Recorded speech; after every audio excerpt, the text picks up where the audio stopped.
Islam's theft of Europe. Again, this is Abn Alhuriya, Son of Freedom. This will be part 5 of 7 parts. The use of multiculturalism as a weapon.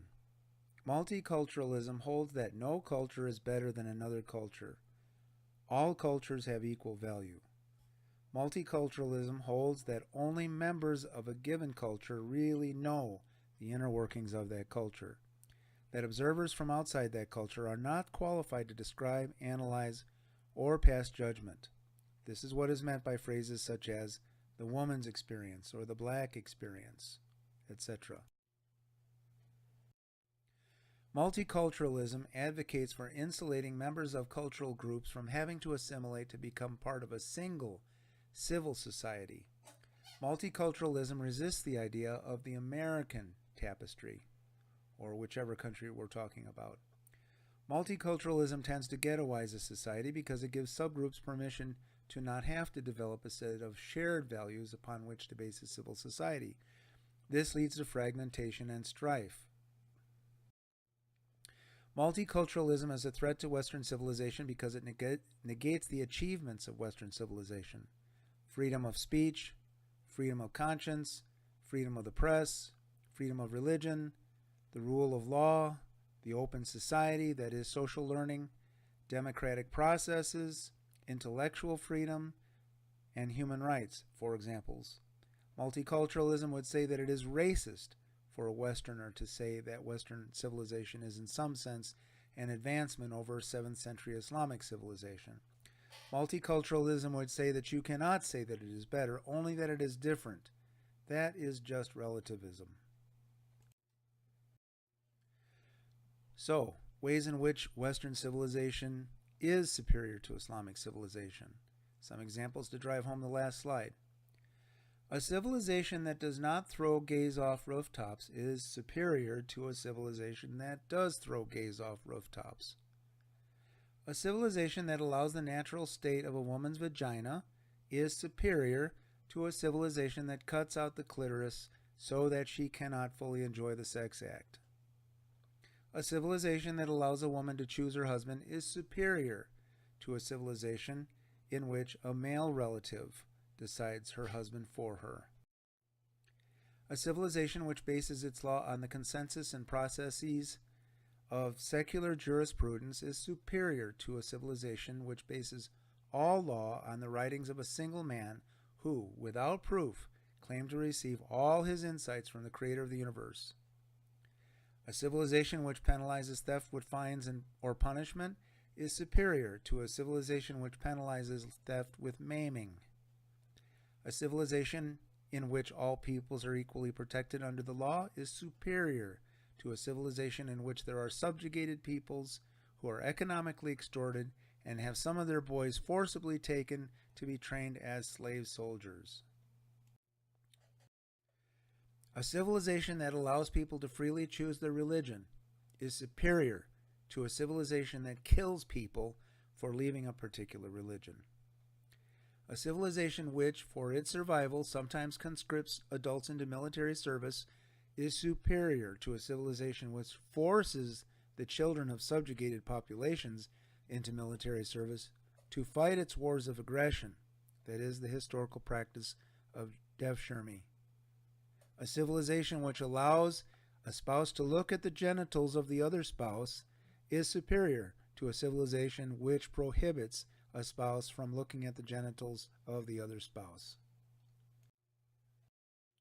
A civilization which honors the sanctity of marriage is superior to a civilization which allows polygamy of up to 4 wives, the unlimited swapping out of unwanted wives with the swapping in of fresh wives, and the keeping of unlimited concubines made of women captured in battle.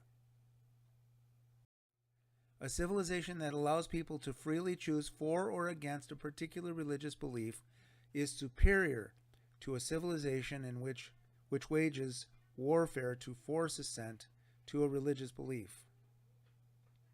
A civilization which allows a husband and wife to talk while making love is superior to a civilization that legislates silence while making love.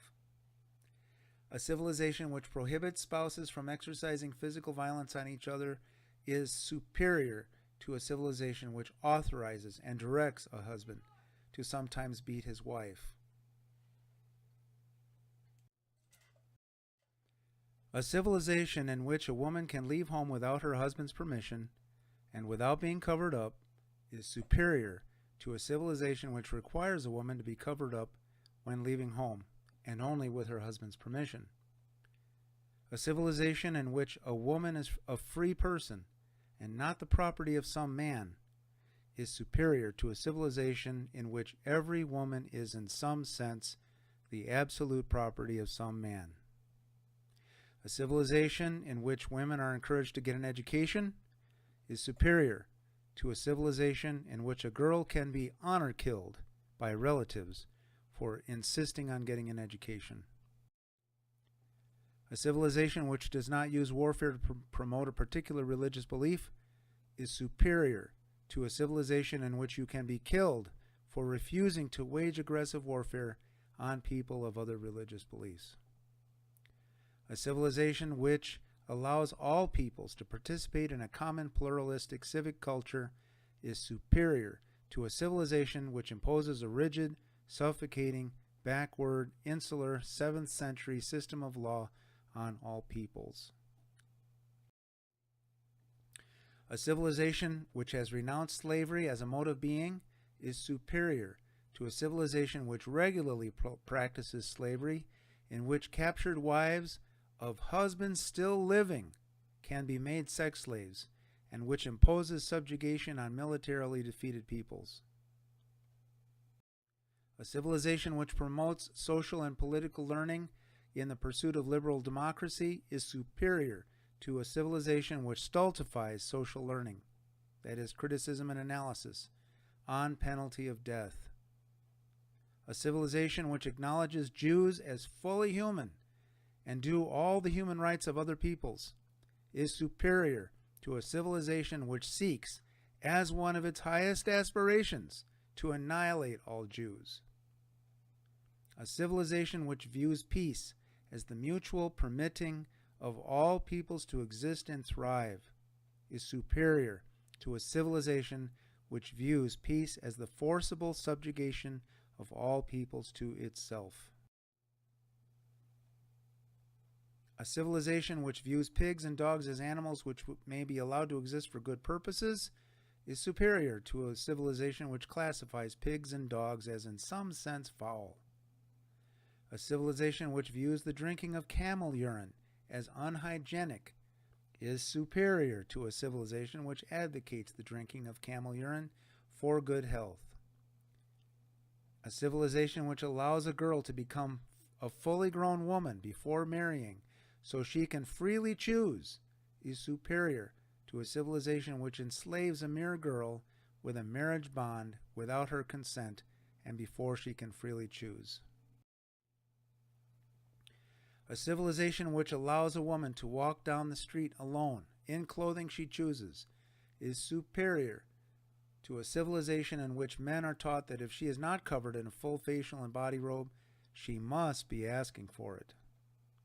A civilization which would ordinarily discard a bowl of soup in which a fly had landed is superior to a civilization which contains a teaching in which if you merely dunk the fly entirely, both the disease and its antidote are contained on opposite wings, thereby neutralizing the disease which would result.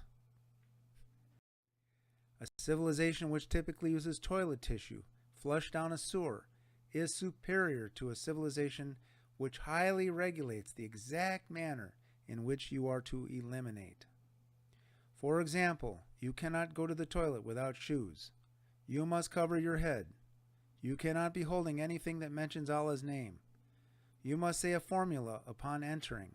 You must enter left foot first.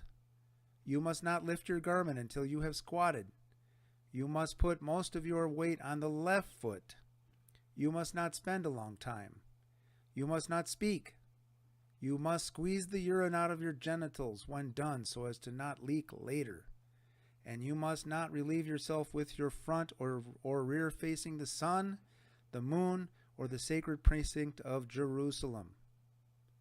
This degree of regulation of one's body illustrates the materialism, the legalism, and the suffocating control of the person found in Sharia law. A civilization in which a man may be allowed to stand while peeing, and in which his peeing on his shoe is a mere embarrassment, is superior to a civilization in which a man must pee only while squatting, and in which peeing on his shoe is a sin. A civilization which does not require all people to bow 5 times a day toward the birthplace of a man who, without proof, claimed to receive messages from the Creator, is superior to a civilization in which all people must bow 5 times toward the birthplace of a man who, without proof, claimed to receive messages from the Creator of the universe.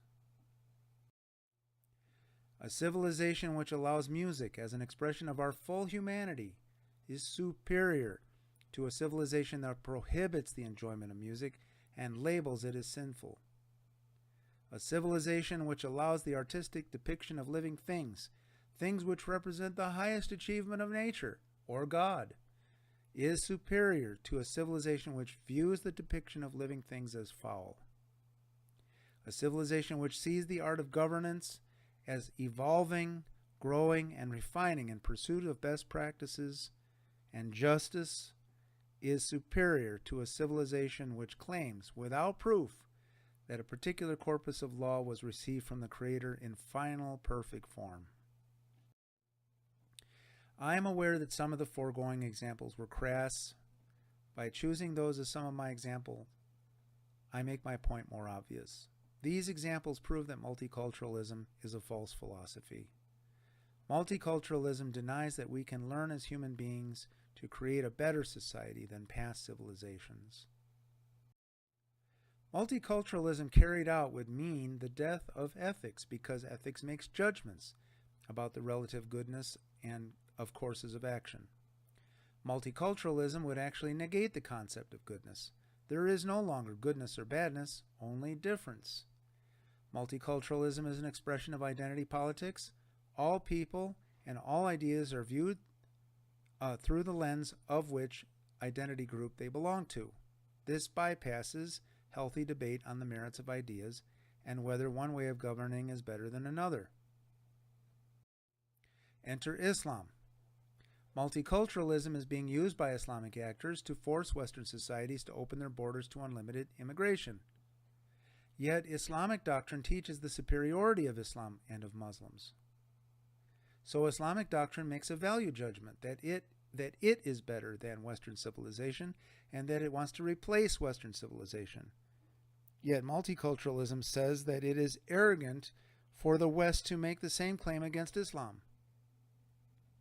But since Islam is a member of the left's short list of oppressed groups, Islam has special permission to gain special privileges.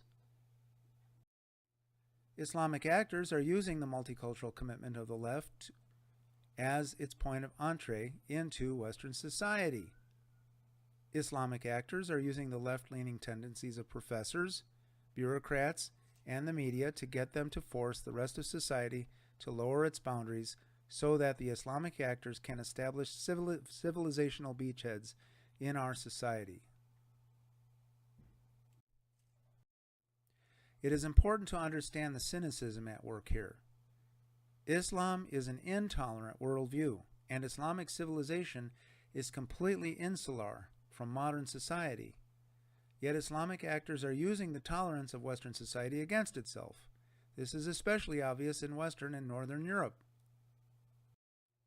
So Islamic actors are demanding tolerance from us, all the while intending to install a system of law, that is Sharia, and a civilization that would be intolerant, and doing this under the noses of the chattering class. What is worse, anyone who points out this contradiction is smeared by the left as racist and intolerant. This means that Islamic actors are using the left to run interference against the watchdogs of Western civilization. The obedient Muslim does not want to have his belief challenged by modern Western notions of freedom and openness, that is social learning, because they are secular, meaning they do not reference Allah, His reference. The Western, secular notions of society make reference to religion-neutral ideas such as freedom of speech, freedom of conscience, freedom of the press, freedom of religion, the rule of law, the open society, that is social learning, democratic processes, intellectual freedom, human rights, liberty, secular jurisprudence, and the separation of religion and state. In Islamic doctrine, these notions are an affront to the sovereignty of Allah. Can one really swallow that the creator of quarks, black holes, and the DNA is the same God who would legislate all the rules of Sharia law? Multiculturalism encourages the preservation and insularity of cultures from assimilation. This fits in just fine with Muslim immigrants because Islamic doctrine teaches that the Muslim's first allegiance is to the Ummah, not to the country of domicile. This points to a hypocrisy.